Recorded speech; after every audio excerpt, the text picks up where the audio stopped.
Instalasi Exchange sudah selesai. Sudah bisa diakses dari localhost atau server Exchange itu sendiri ya.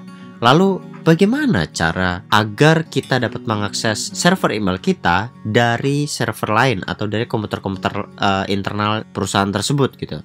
Nah, caranya adalah dengan mengatur DNS kita. Oke, kalian ingat gak waktu kita instalasi Active Directory itu kan kita juga sudah menginstal DNS ya.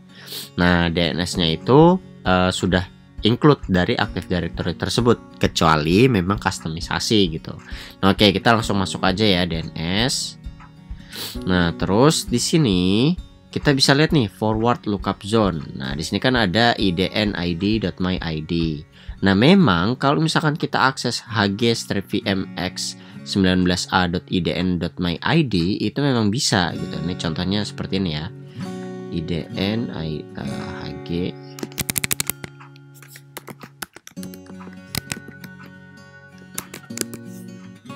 Nah, kalau ini memang bisa gitu, tapi kan nggak mungkin dong kita akses email server kita pakai komputer name-nya gitu kan. Pasti kan secara logika itu kita harus mengakses pakai mail.idnid.my.id gitu. Dan itu lebih simple dan gampang diingat oleh user dibandingkan yang tadi tuh nama hostname-nya gitu kan. Nah, caranya gimana sih? Caranya itu sebenarnya ada dua ya. Maksudnya kita bisa masukin mail.idnid-nya di sini nih, di under folder idnid.myid, atau kita juga bisa bikin forward lookup zone baru. Nah, oke, kita cara pertama dulu gitu kan. Kita menggunakan metode yang ada di dalam folder ini gitu kan. Nah, gini caranya. Kita klik kanan, terus kita masukin hostname-nya. Oke, kita ketikin mail, oke. Nah, jadi setiap ada user di internal yang mengakses mail.idnid.myid itu langsung mengarah ke kemana ayo? Ke server Exchange kita gitu kan. Nah, kalau ini otomatis dicentang ya. PT record itu biasanya buat reverse lookup zone. Nah, kita add host. Nah, setelah selesai kita tambahin baru lagi nih gitu kan. Namanya auto discover, karena kalau misalkan Outlook itu pasti butuh auto discover. Nah, untuk menambahkannya kita nggak usah tambahin host A lagi, tapi kita menggunakan alias.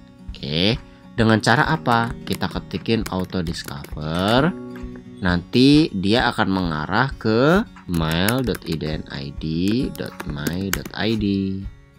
Nah, setelah udah kita tambahin, baru kita coba akses lagi ya. Nah, ini udah langsung itu kan, keakses kan, tuh udah bisa gitu kan. Ketika kita tracer, maka di sini kelihatan nih langsung ke hgvmx gitu kan, dan ini nggak lewat keluar dulu gitu. Nah, sama nih, dia akan langsung masuk ke sini, dan auto discover dialiaskan atau dioper ke mail.idnid.my.id. Atau sebenarnya nih ya, sebenarnya di mail itu kita juga bisa setting CNAME. Oke, ini kita ganti nih, CNAME-nya ini kita ganti dulu ya. Jadi oke, ini kita tambahin. Nah, ini yang mailnya itu kita hapus dulu. Oke, kita tambahin di sini yang namanya new alias. New aliasnya apa? Mail. Nanti ngarahnya kemana? Oke. Nah, ini nih yang gue maksud, hg-vmx19a.idnid.my.id itu yang ini gitu. Jadi setiap ada yang masuk ke mail atau ke auto discover itu akan mengarah ke vmx19a. Coba ya kita trace route lagi, auto discover. Nah, ini coba kita refresh. Oke, coba kita trace route lagi. Ini biasanya karena nge-cache. Oke, kita pastiin 3 kali auto discover. Nah, nih auto discover akan mengarah ke hgvmx9a. Nah, padahal di atasnya itu tadi dia mengarah kemana? ke mail. Ketika dia ketikin auto discover, dia ngarahnya ke mail.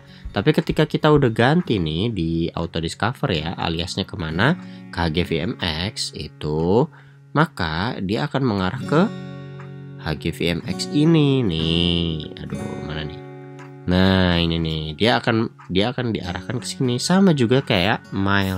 Barusan kan kita ganti juga tuh. Mail idnid.my.id. Dia akan mengarah ke HGVMX langsung. Dan kalau misalkan kita coba nih, kita coba ya, refresh lagi. Tetap dia akan masuk ke sini gitu. Gimana caranya?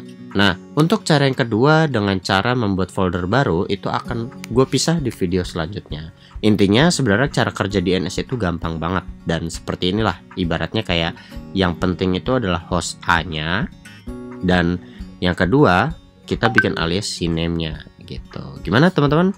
Semoga bermanfaat. Sampai jumpa di video selanjutnya. Bye bye.